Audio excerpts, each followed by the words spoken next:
I was a student at Oasis College on the Kabokweni campus. I didn't come here to tell you a lot because he still frightens me, Meneer.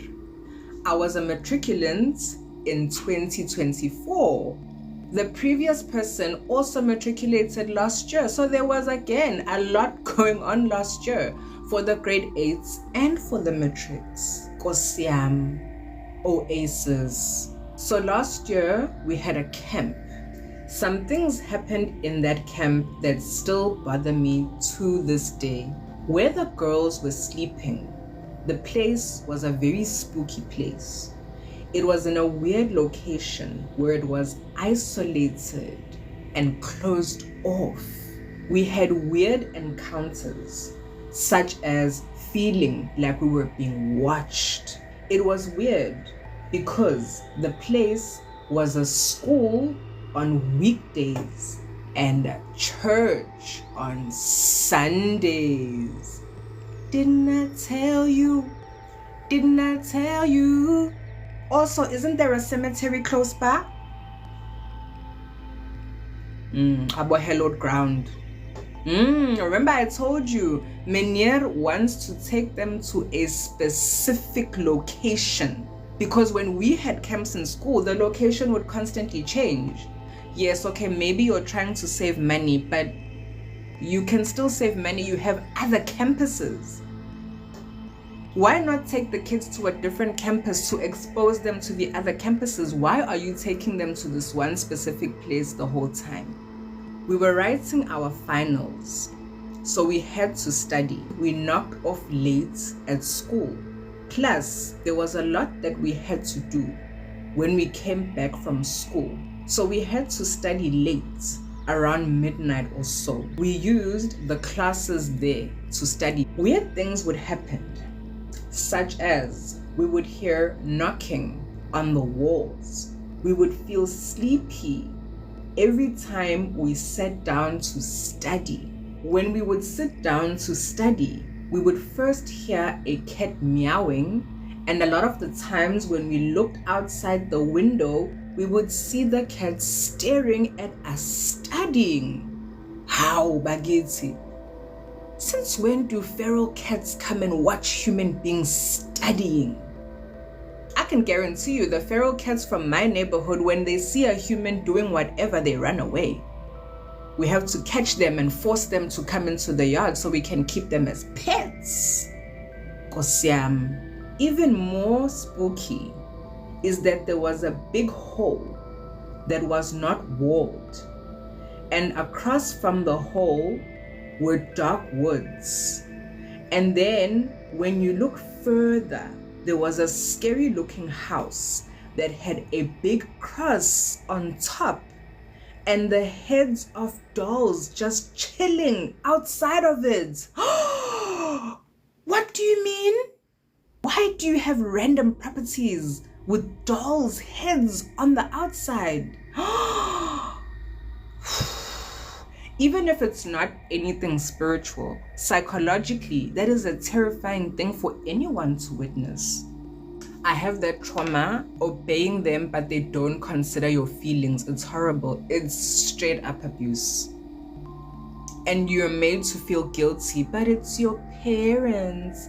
You have to love them. You have to forgive them. No, you don't. No, you don't. You're too dangerous for me to have in my life. You're bringing random strangers to the house to pray for me. They're touching me without my consent. You're gossiping about me. Aren't you supposed to protect me? Doesn't matter what age I am, I'm still your child. You're not just not protecting me, you're going out of your way to ruin my reputation, to make me feel uncomfortable. You guys need to reach a point where you stop giving a fuck that it's your parent. That's the leverage that they have over you. Will you die without your parents? No. Your life is yours. Their job was to give birth to you and take care of you. They are failing at taking care of you. Why are you still with them? If they're not doing that, why are you with them? My twin and I were in a Catholic school did the nun not beat us every day until my mom wrote a letter and she started love bombing us with sweets? Guilt and shame. I got another inbox just this morning. I think it's from a school called Adulam. That is a Caucasian-run school. They are beating the children with cricket bats and making them kneel on pavements on hot days for not doing their schoolwork. Majority of Catholic churches are built on top of cemeteries around the world on purpose, correct. The preschool I went to was also built on a cemetery. I used to see dead people, ghosts, and all kinds of things all the time. Please, dead people and ghosts are two different things. Yes. Right, so it gets worse. There were limited places to bath and there were a lot of us. So we would bath outside or in the corridors and hallways of the school. There are the mobile homes because there's so many extra students, but remember the viewer said that the facility itself is a school and then it's used as a church on Sundays. We didn't mind this because it was hot most of the time. But on one eventful day, the owner of the school came to school in the same car with his wife, which was weird because that never ever happened. Ooh, when they bring their spouse, you must know something is serious. They usually hide their spouse. They either hide the spouse or they're terrified of the spouse. Anyway, that showed us that something was going to happen, and whoa, it did. I love how this viewer has like these exclamations that they'll put in for the dramatic parts. My type of child. So as usual, us girls would bath after school on the hot days, and as the other girls were bathing on the outside, me myself, I never did bath outside because it felt wrong to me. So they preferred to bath inside. They say they saw a red light that you would normally see on a phone. And when they went to investigate what the light was, it was recording them bathing. Every girl came to see what was going on. And to our dismay, it was in fact a phone recording all of us bathing. Batung Oasis. So we unlocked the phone because it didn't have a password. We find more older recordings of us bathing outside and in the toilets. The horror. We tried to see who it belonged to, and we realized it belonged to one of the guards at the gate. We decided to not tell the matron because we knew she would have told the owner and then the phone would just disappear.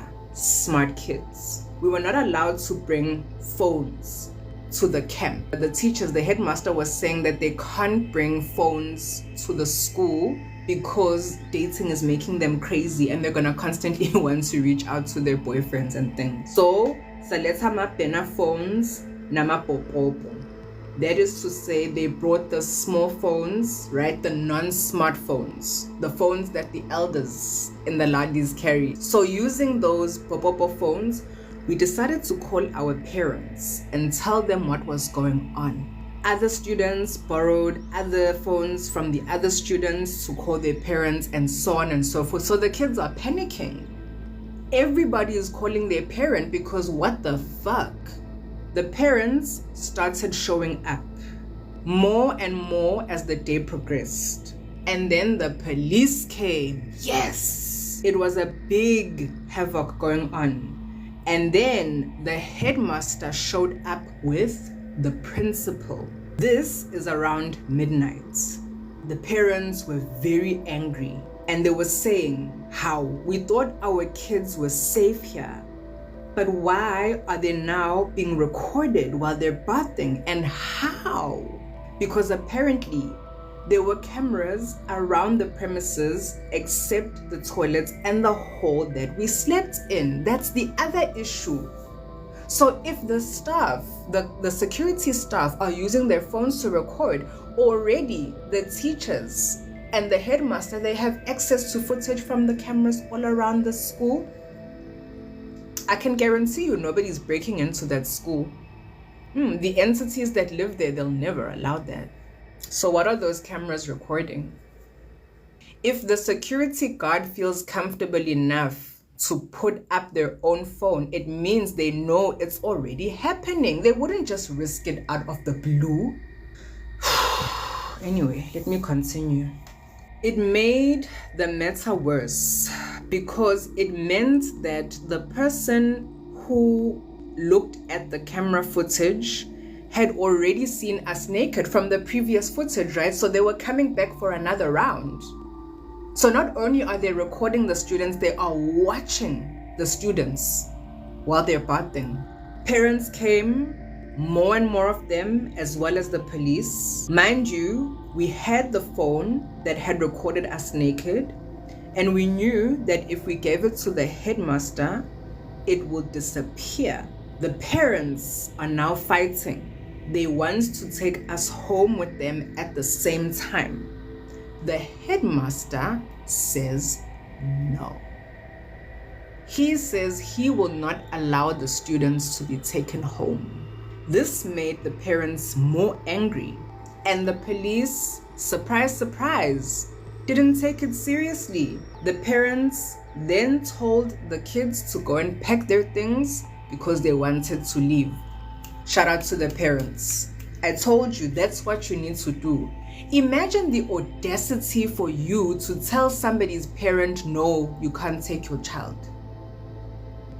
South African police services, also, you continue to fail us every day. Every single day you fail us. None of you can do your jobs. None of you can do your jobs. It's atrocious. Traditional healers, I need for us to start coming together to deal with this, please. These police stations need to be shut down because clearly nothing is being done over there. So many rape cases, so many domestic violence cases, so many murder cases. I told you, even me myself, I went to report, hey, there is a man here who is about to go and Ukuthwala. He is going to be bringing body parts in order to fulfill this thing. Please, you need to go and arrest him. They didn't take me seriously. I wonder if they even still have my statement. I wonder if the Linden police station still has my statement from when I was assaulted. Our police. As everybody was leaving with all their belongings that day, one of the parents of the girl who was recorded the most gave the phone to the police. Oh, Nkosiam, big mistake. You can't trust them with any evidence, Labaya. You were supposed to make copies of it first. Send all those videos and photos to yourself and record yourself watching on the phone. Please, for those of you in future who find dodgy things, you don't ever submit the actual evidence to the police. They're gonna lose it. They're gonna fuck it up. They don't know how to handle evidence. They're not trained properly. Most of us can do their jobs better than them. All they know is to bully us when we go and open cases and ask for cold drink. When the parent gives the phone to the police, the headmaster follows the police to the police car, and we knew by then that it was over. But fortunately, this did not stop the parents from taking the kids home. I wanted to leave, but my friends said that if I leave, I would regret it because of the academics. I'm guessing, remember, they're in matric. It's do or die for them. They need this extra tutoring. Kosiam. The headmaster came after the other students had left and told us that we did well not to leave. He went on and on and on. Then the next day, the matron was being overly nice to us. Manipulation of the highest degree. Then there was a parents' meeting at the school, and at the meeting we find out that the parents came back with their kids, without the luggage though, We were told to go there. The parents were still angry. When we all got to the hall, the doors were closed with the parents inside and the students were told to wait outside. Aibo! We tried to sneak peeks of what was being said inside, but we couldn't see or hear what was going on. I bet you it's a big brainwashing exercise. 2 to 3 hours passed of the parents being in there. We were anxious because we wanted to go home. The camp was so bad. The parent meeting comes to an end. Shockingly, the parents walk out smiling and relieved. And we were like, how? What's going on? We were told that they came to a consensus that the security guard would be changed and there will be tighter security at the school and the cameras would be switched off. You and me both, sweetie. You and me both, because we all know that's not happening. Things from that day took a turn. The girls were now treated better than the boys. And you're probably wondering what happened to the guy who recorded us, right? Well, he found out that he had been caught. He tried to make a run for it. Remember the hole on the grounds that was not walled? Well, he fell into that hole and was never seen again.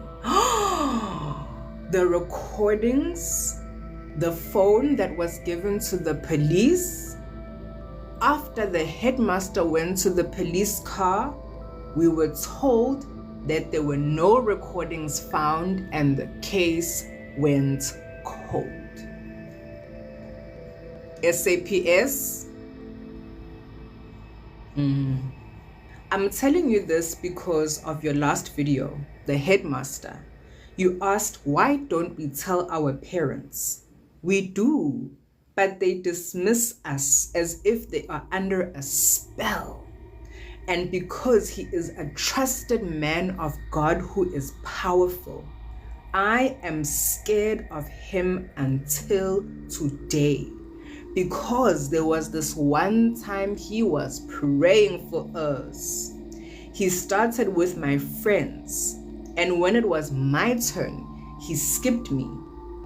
When I went to peek, so I guess she opened her eyes, he looked at me in the eye and it gave me chills.